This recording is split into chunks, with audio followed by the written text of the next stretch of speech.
नमस्कार दोस्तों, कहानियों की श्रृंखला में आज सुनेंगे मालती जोशी जी की कहानी सांध्य गीत। लेकिन उससे पहले मेरा आपसे विनम्र अनुरोध है कि अगर मेरे द्वारा सुनाई हुई कहानियाँ आपको अच्छी लगती हैं तो मेरे चैनल को सब्सक्राइब ज़रूर करें, लाइक करें और अपने दोस्तों और परिचितों में शेयर भी करें। बेल आइकन दबाना बिल्कुल भी ना भूलें। आज सुनिए सांध्य गीत। नेहा शाम 5 बजे से तैयार होकर बैठ गई थी। आज सैटरडे है, सुनील जल्दी घर आएंगे। शनिवार इतवार ये 2 दिन तो मिलते हैं कहीं जाने के लिए। 5:30 बजे सुनील घर में दाखिल होते हुए बोले, बस जल्दी से चाय पिला दो और तैयार हो जाओ। नेहा रुआंसी हो आई। उसकी 1 घंटे की मशक्क़त पर पानी फिर गया। रोनी सूरत बनाकर बोली, क्या मैं तैयार नहीं लग रही हूँ? सुनील ने उसे गौर से देखा।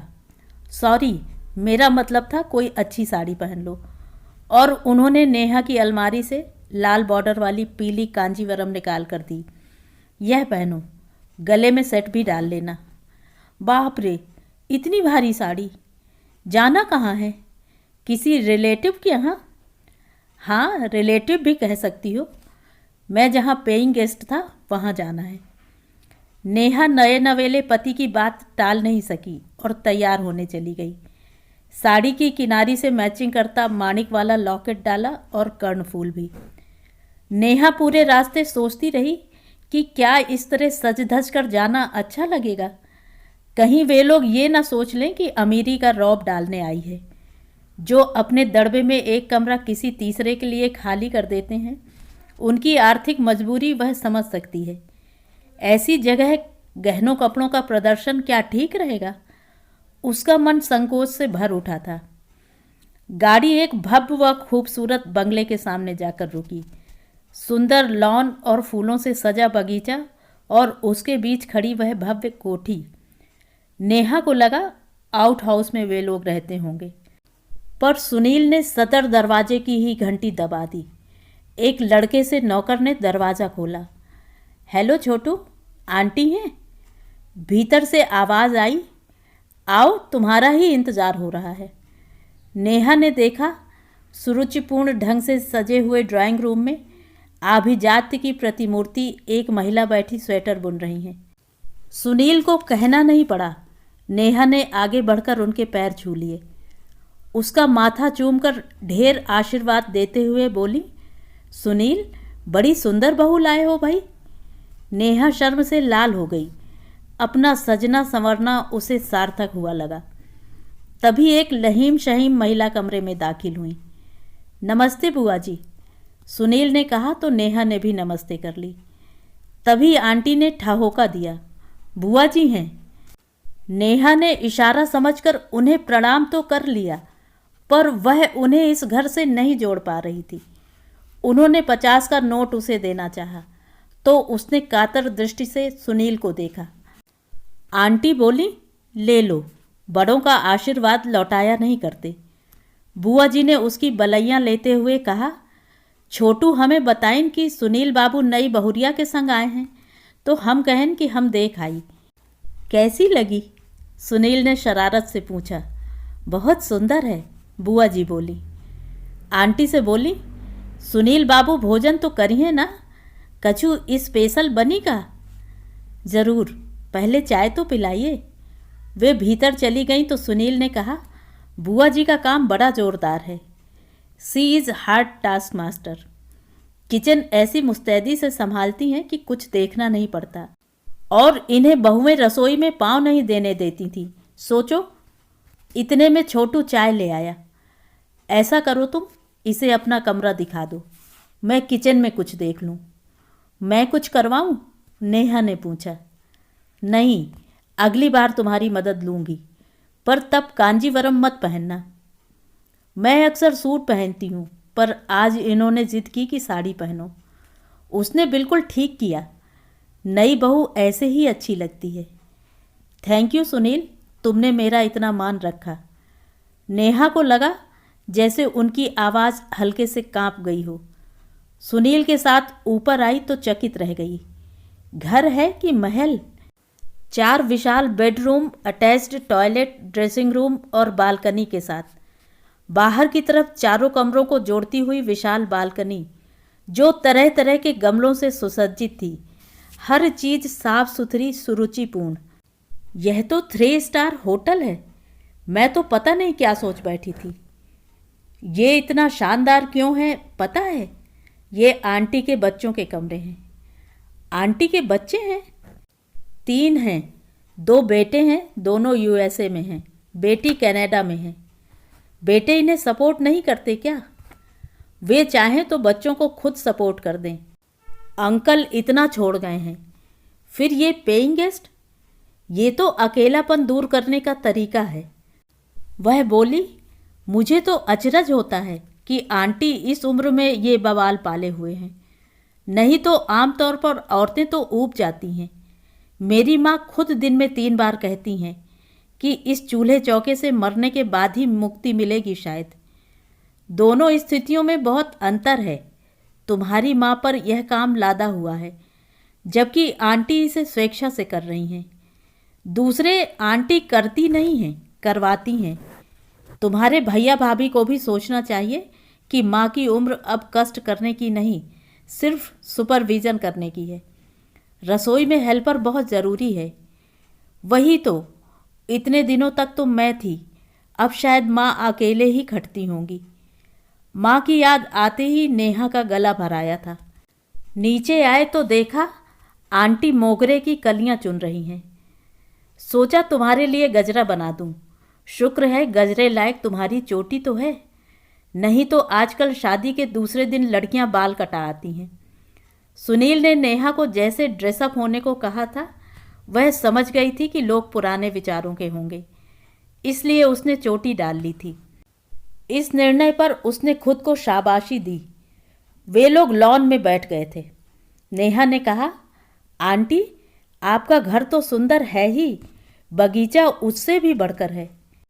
यह बगीचा मेरी जान है, इसीलिए जब कोठी बेचने की बात होती है मेरा कलेजा मुंह को आता है। इतना सुंदर घर आप बेच देंगी? हाँ, जब तब बात उठती है। बच्चे बाहर चले गए तो घर एक तरह से वीरान ही हो गया था। साहब के जाने के बाद तो इतने बड़े घर में अकेले रहना एकदम नामुमकिन था। बेटों के पास चली गई तो वहाँ भी मन नहीं लगा। उतनी फास्ट लाइफ हम लोग नहीं जी सकते। पहले दोनों जाते थे तो एक दूसरे का साथ होता था, बाद में तो मैं एकदम ही अकेली पड़ गई। वे लोग मेरे लिए कितना समय निकालेंगे और कैसे निकालेंगे?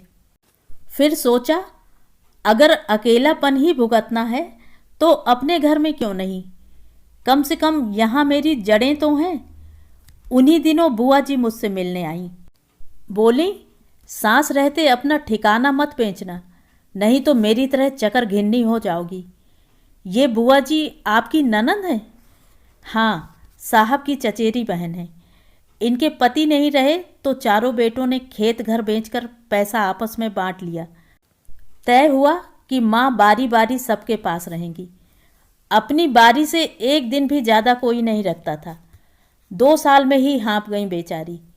बोली, यह परिक्रमा अब नहीं होती, मैं किसी एक के पास रहूँगी और सब लोग वहाँ पैसे भेजते रहना, पर हमेशा के लिए रखने को कोई तैयार नहीं है। उनकी कहानी सुनकर लगा, जब देसी बहू बेटों का यह हाल है तो विदेश में बसे बेटों से क्या उम्मीद की जाए।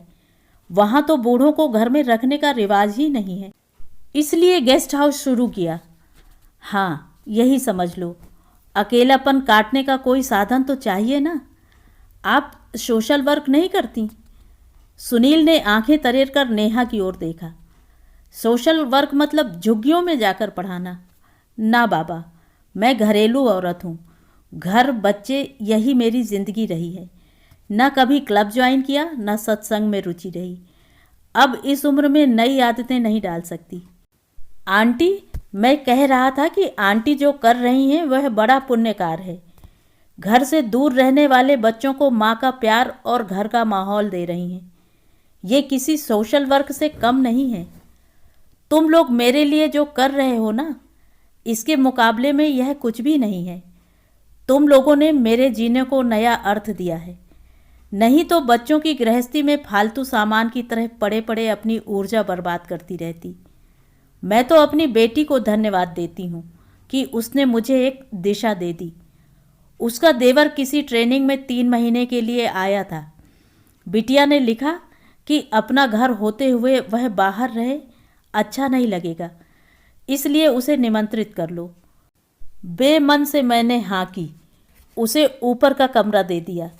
दोपहर का खाना वह फैक्ट्री में खाता था, पर सुबह का नाश्ता और रात का खाना यहीं होता। साहब की मृत्यु के बाद मैंने रसोई में झांकना छोड़ दिया था। अब बेमन से देखना शुरू किया तो आश्चर्य कि मुझे उसमें रस आने लगा। मैं तरह तरह के नाश्ते बनाने में जुट गई। रात का डिनर शाही होने लगा। 1-2 बार मैंने उसके मित्रों को दावत दे डाली। फिर उनमें से एक ने यहाँ रहने की इच्छा जाहिर की और सिलसिला चल पड़ा। मैंने बुआ को भी बुला लिया। यह मेरे अकेले के बस का नहीं था। उनके बेटों ने तो खुशी से भेज दिया होगा। बिल्कुल, उन्हें लगा कि चलो बला टली, पर मैंने उन्हें नहीं छोड़ा। सबसे कहा कि माँ के लिए हर महीने पैसे भेजो। मैंने उनका एक अकाउंट भी खुलवा दिया है ताकि वक्त पर काम आए। अब ननंद भौजाई मज़े में हैं। अच्छा आंटी जी, भैया लोग आएंगे तो परेशानी नहीं होगी? नेहा ने पूछा। अरे वे लोग आते ही कितना हैं, और आएंगे भी तो हमारे पास कितना रहेंगे। चंद दिनों की रौनक के लिए मैं घर को स्थायी सन्नाटा नहीं दे सकती। बातों में वक्त कैसे बीत गया पता ही नहीं चला। आंटी के ड्रीम हाउस के पंछी एक एक कर घर लौटने लगे। तब समय का भान हुआ। सबने सुनील और नेहा का स्वागत किया।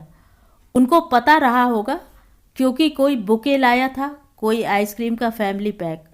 खाना शाही था। इतनी बड़ी डाइनिंग टेबल नेहा ने पहली बार देखी थी। आंटी ने बताया कि उनके घर में हमेशा इतनी बड़ी पार्टियां होती थीं कि यह मेज भी छोटी पड़ जाती थी। टेबल को सुरुचिपूर्ण ढंग से लगाया गया। सुनील और नेहा की थालियों के सामने सुंदर रंगोली की गई थी। खाना तो सुस्वादु था ही, बुआ जी की स्पेशल कचौड़ी व खीर भी गजब की बनी थी। शादी के बाद नेहा कितनी जगह जा चुकी थी, पर ऐसा सहज आह्लादपूर्ण वातावरण कहीं नहीं मिला। यह घर ऐसा था कि यहाँ बार बार आने की इच्छा हो रही थी। चलते हुए आंटी ने चंदेरी साड़ी, बिछुए और चूड़ियाँ दी। उसने प्रणाम किया तो अंक में भरकर बोली, आती रहना, बेटे मेरे बहुत हैं, पर बहू फिलहाल अकेली तुम ही हो। आना तो है आंटी जी, आपसे कितना कुछ सीखना जो है। रास्ते भर उसके दिमाग पर खुशनुमा माहौल तारी रहा। उसने आंटी से कहा था कि आपसे बहुत कुछ सीखना है, पर उसका मकसद खाना बनाने से नहीं था। उसे तो आंटी से जीने की कला सीखनी थी। कितनी खूबसूरती से उन्होंने अपनी एकाकी जीवन संध्या को आलोकित कर लिया है। उनके अपने छूट गए हैं, पर अपनी ममता का संचित कोष लुटाकर उन्होंने फिर से एक परिवार बसा लिया है। उसके रहते वे कभी अकेली नहीं होंगी। तो ये थी कहानी। कहानी आपको कैसी लगी कमेंट करके ज़रूर बताएं।